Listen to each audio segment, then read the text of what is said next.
আসসালামু আলাইকুম, সবাই কেমন আছেন? আশা করি ভালো আছেন। তো দেখুন, ঝটপট বেনে যায় একটা রেসিপি আমি নিয়ে চলে এলাম আজকে। তো আমি বানিয়েছিলাম, আমার ছেলেকে এখন খাইয়ে দিচ্ছিলাম। আর আজকে হচ্ছে অনেক জামা কাপড় ধোয়া হচ্ছিল আর কি। আর আজকে শনিবার, সপ্তাহ লাস্ট। তো বাড়িতে যা ছিল তাই দিয়ে কিছু একটা রেসিপি বানাবো ভেবেছিলাম। তারপরে ভাবলাম, তো চাল আর অল্প মটন ছিল আর অল্পই আলু ছিল, তো যা ছিল ওটা দিয়ে আমি একটা মজাদার তেহারি বানিয়ে ফেললাম। দেখুন, খিচুড়ি আপনারা কেউ বলতে পারেন, খিচুড়ি বিরিয়ানি কিংবা তেহারি, তো যে যেটা বলেন বলবেন। তো এটা খেতে দুর্দান্ত হয়। তো আমি আমার ছেলেকে খাইয়ে দিচ্ছিলাম, অল্প সময়ের মধ্যে বেনে যায় এটা। দেখুন, আমার ছেলে স্কুল থেকে এসেছে, খাইয়ে দিলাম। আর আমাদের এখানে শনিবারে স্কুল ছুটি থাকে না, শনিবারেও স্কুল হয় আর কি। তো দেখুন, আমার ছেলেকে আমি খাইয়ে দিচ্ছিলাম। আর এটা দেখুন ঝরঝরে হয়েছে, কতটা মানে দেখতেও ভালো লাগছে আর কি।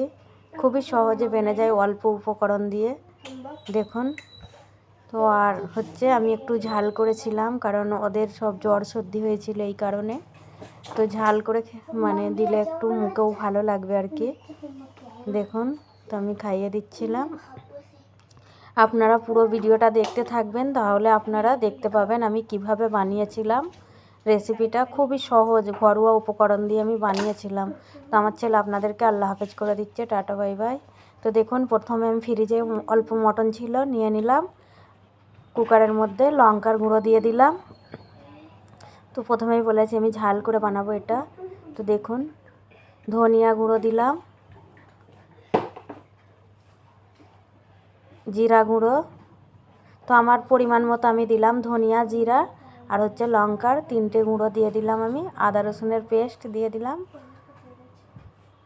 তো দেখতে পাচ্ছেন। আর এর মধ্যে এখন কোনো কিছু দেব না, তো এটা দেখিয়ে দিলাম আপনাদেরকে, আর কিছু দিলাম না। তো এর মধ্যে জল দিয়ে নেব আবার। আর হচ্ছে লবণ দিলাম না, কারণ আদা রসুনের মধ্যে লবণ আছে, এই কারণে দিলাম না। তো এর মধ্যে আমি তেজপাতা আর হচ্ছে দালচিনি দিয়ে দিলাম, গরম মশলা কোনো দেব না এখন। আর দেখুন, কুকার বসিয়ে দিলাম আমি। তো ওটা যতক্ষণ হচ্ছে, তেল গরম করে আমি আলুটা একটু ভেজে নিচ্ছিলাম। অল্পই আলু ছিল, বললাম সপ্তাহ শেষ যা বাড়িতে আছে তাই দিয়েই একটু করে নিচ্ছিলাম আর কি। বিরিয়ানি, তেহারি যা বলেন আপনারা বলবেন। তো আমি যেভাবে বানিয়েছি ওটা দেখাচ্ছিলাম। তো আলুটা ভেজে তুলে নিলাম। তার মধ্যে এবার আমি পেঁয়াজ কুচি করে রেখেছিলাম, ওটা দিয়ে দিলাম ওই হাঁড়ির মধ্যেই। দেখুন, আর পেঁয়াজটা আমি অনেকটা কালার করব, মানে কালো হবে না, মানে দেখতে কালো লাগবে, তারপরে লাল, মানে তারপরে আমি টমেটো কুচি দিলাম আর হচ্ছে কাঁচা লঙ্কার কুচি দিলাম। তো পেঁয়াজটা পুরো অনেকটাই লাল, কারণ আমি এর মধ্যে কোনো কালার ব্যবহার করব না। এই পেঁয়াজ থেকে আলাদা একটা সুন্দর কালার আসবে, তো ওই কালারটা মানে যে আমি তেহারিটা বানাচ্ছি তো ওর মধ্যে এসে যাবে কালারটা। কোনো জাফরান, কোনো হলুদ, কোনো কিছু ব্যবহার করব না। আপনারা দেখতে থাকবেন, বুঝতে পারবেন আপনারা।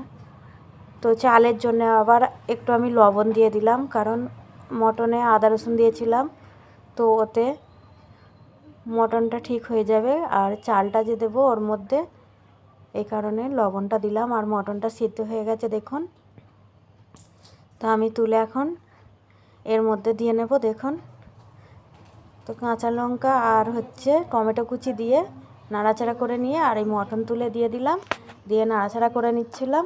আর পেঁয়াজের কালারটা আপনারা কিন্তু অনেকটাই কড়া করে, মানে লালটা করবেন।